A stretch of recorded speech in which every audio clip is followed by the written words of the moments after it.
From Wish TV and the All Indiana Podcast Network, this is the News 8 Daily 8 Podcast, a Wish TV News 8 update.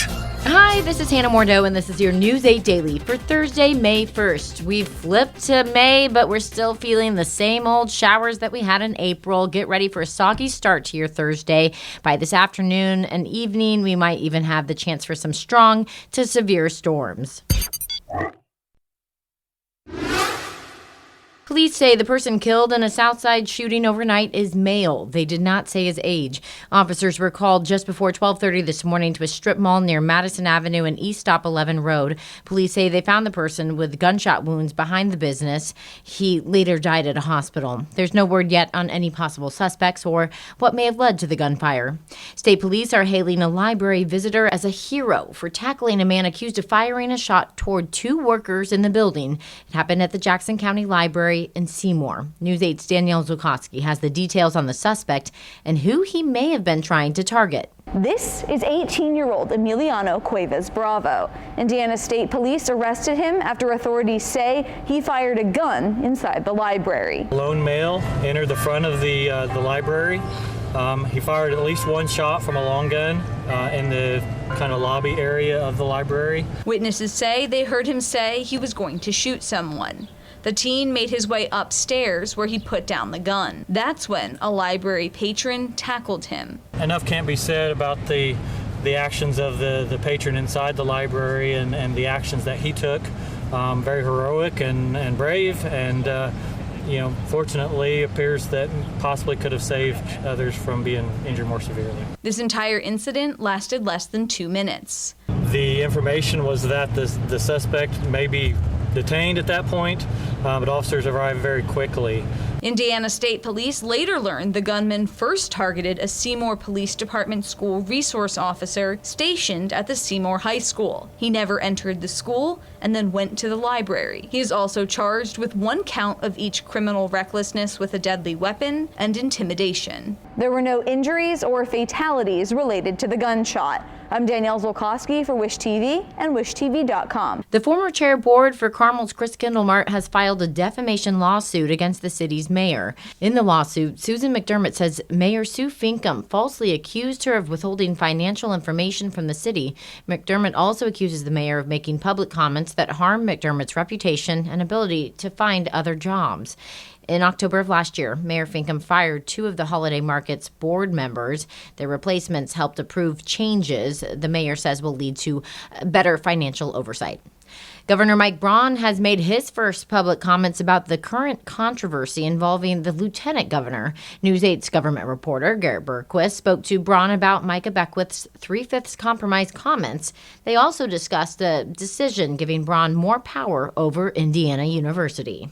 Wednesday marked the first time Braun has commented on Lieutenant Governor Micah Beckwith's calling the 3/5 compromise a great move. I've not commented till now. So I definitely wouldn't have used that characterization, and I don't like it. I'm a believer that you better start thinking about what you're saying before it comes out. So I'll leave it at that.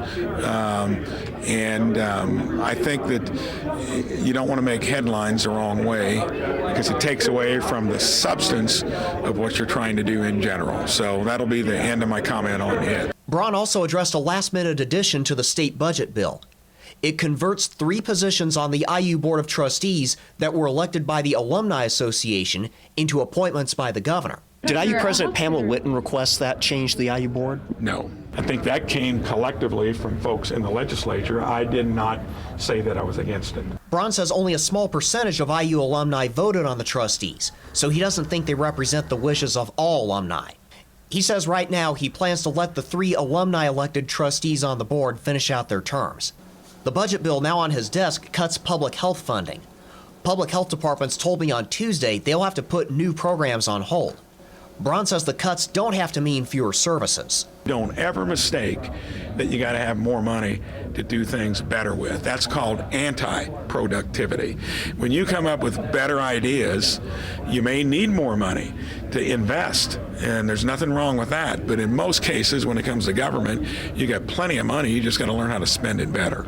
Braun says he plans to focus on health care costs during the legislative off-season. He says we can expect more work on that front when lawmakers return in January.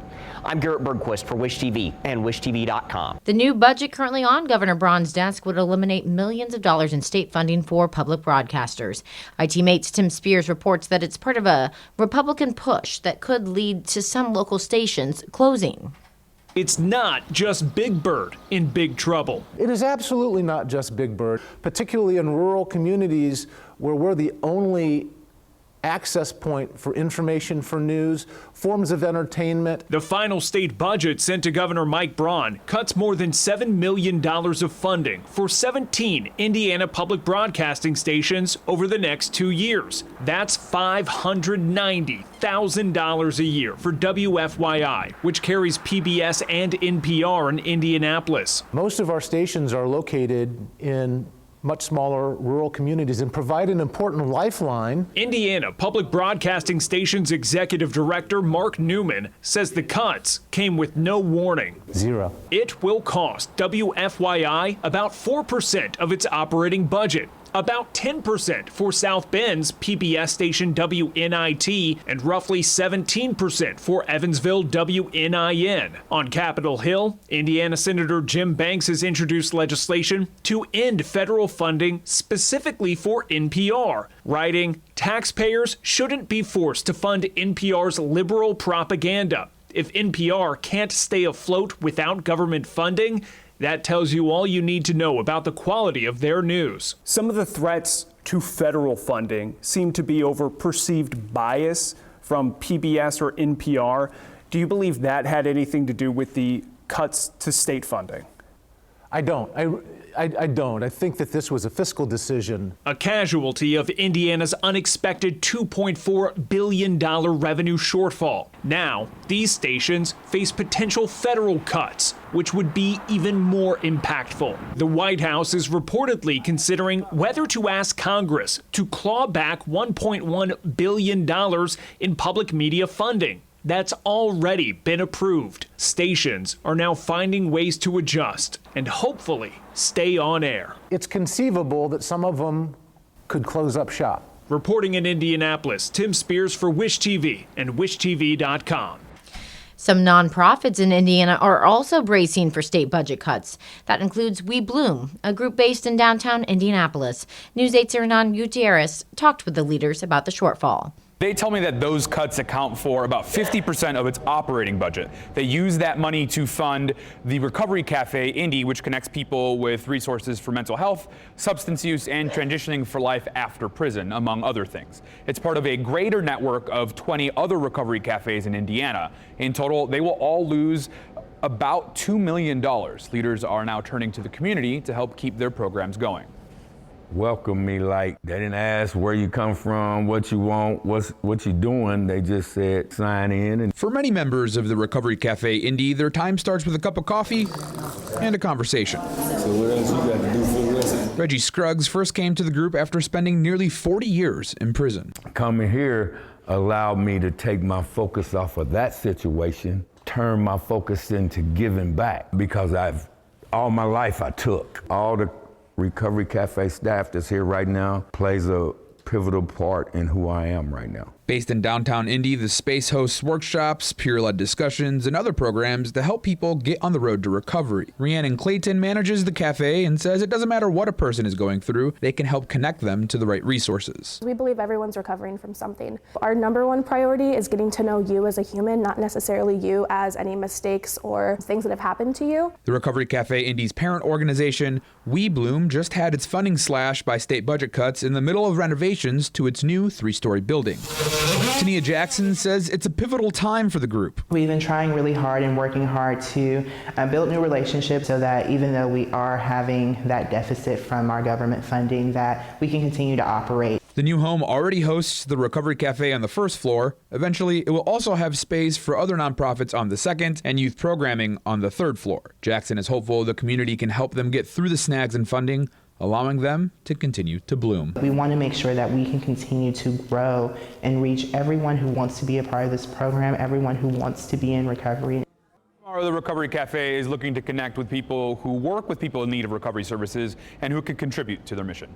I'm Hernan Gutierrez, Wish TV and WishTV.com. Here's Jane King now with your business headlines, and she starts with Lilly's earnings that were released this morning. Well above expectations. Revenue was up 45%.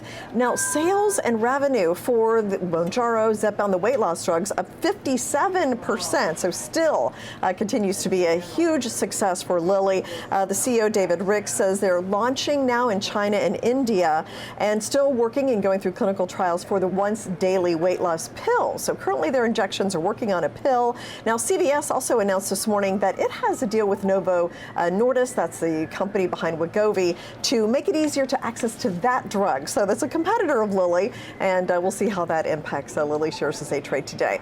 Well, the U.S. economy contracted in the first quarter. The Bureau of Economic Analysis said companies scrambled to get goods ahead of tariffs that led to a record import-export imbalance, and then also the cuts in federal government due to DOGE added to the slowdown as well. Well, Amazon announced it will spend $4 billion by the end of next year on expanding deliveries to small towns in rural America. The company is investing the money, it says, in shuttling packages to shoppers' doors in one day or maybe even a few hours.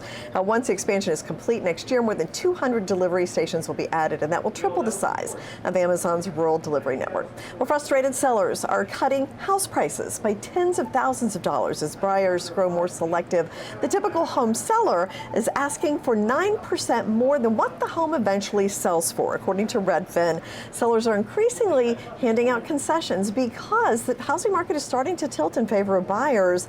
There's still high home prices, higher interest rates, and economic uncertainty. Well, April was a wild month for stocks. The Dow and S&P 500 finished the month with slight losses, so they made back a lot of those losses we had during the first week. The Nasdaq was actually slightly positive for April, and this morning we are looking at a higher start. Live from the New York Stock Exchange, I'm Jane King. May is underway, and with it, the buzz is building to the area's biggest event, the Indianapolis 500, now 24 days away. Party on Monument Circle kicked off the month of May. News 8's Colin Bailey was there and at the track this morning. Our first porch party, your opportunity to get out there and get into the Spear for the 500 tomorrow. Your second opportunity, Saturday morning. So 2 opportunities to get into the Spirit this weekend. And Mike joining us. Appreciate you joining us. Talk about those porch parties. It's kind of a way for the community to get geared up and revved up for the Indy 500. That's exactly right. They can get their gear to host their own porch parties. So think about bunting and flags and all the things you would want to decorate your home with. They can pick those up tomorrow night, 6 to 8 p.m. at the Harrison Center. And then again, Saturday morning at the Fisher's Farmers Market starting at 8 a.m. That's just the beginning of sort of our porching in May. We'll have more events. Of course, we'll post that to our website and social media, ims.com. But we're excited to host our community for the month of May, and we hope that our fans and our neighbors are willing to do the same. And you're also trying to get businesses and people in the community to dress up on Fridays as well. That's right. Tomorrow is our first Friday of May. We like to call those 500 Fashion Fridays. So yeah, break out your checkered flag gear, your wing and wheel gear, your IndyCar merchandise. Wear that to work with pride, because where else but Central Indiana do we celebrate May like this? And you said ticket sales for the 500 are up this year from this time last year, 4%. Why do you think that is? Also, the Grand Prix ticket sales are up as well. That's for sure. It's a steady growth. Over the last several years, we've seen incremental growth for our crowd for the Indianapolis 500 presented by Gamebridge. And this year, we look poised to have our second ever sellout of the grandstands following the first time we did it in 2016 for the 100th running. So pretty exciting stuff. We're trending, like you said, 4% ahead of last year at this time, really about a week ahead in sales. So we feel like a sellout of the grandstands is imminent, but we'll wait and see. Lots of reasons for folks to come out here in May. Just don't wait to get those tickets. They're going fast. 24 days out from the 109th running of the Indy 500. But for now, here at IMS, I'm Colin Bailey for Wish TV and WishTV.com. Westfield students revel in the moment they got to slime their teacher. It was a reward for the kids at Shamrock Springs Elementary School yesterday. Administrators say 406 students raised more than $62,000 for the American Heart Association, the most out of any school in that statewide challenge. This has been your News 8 Daily from Wish TV. I'm Hannah Mordeau. Watch us on Wish TV and on WishTV.com. This is the News 8 Daily 8 podcast, a Wish TV News 8 update on demand. For even more, on demand and on the go, connect with Wish TV on Facebook at wishtv.com and on the free Wish TV mobile app. Thank you for listening, and be sure to like, subscribe, and follow this podcast for updates every weekday morning on the All Indiana Podcast Network and wherever you get your podcast.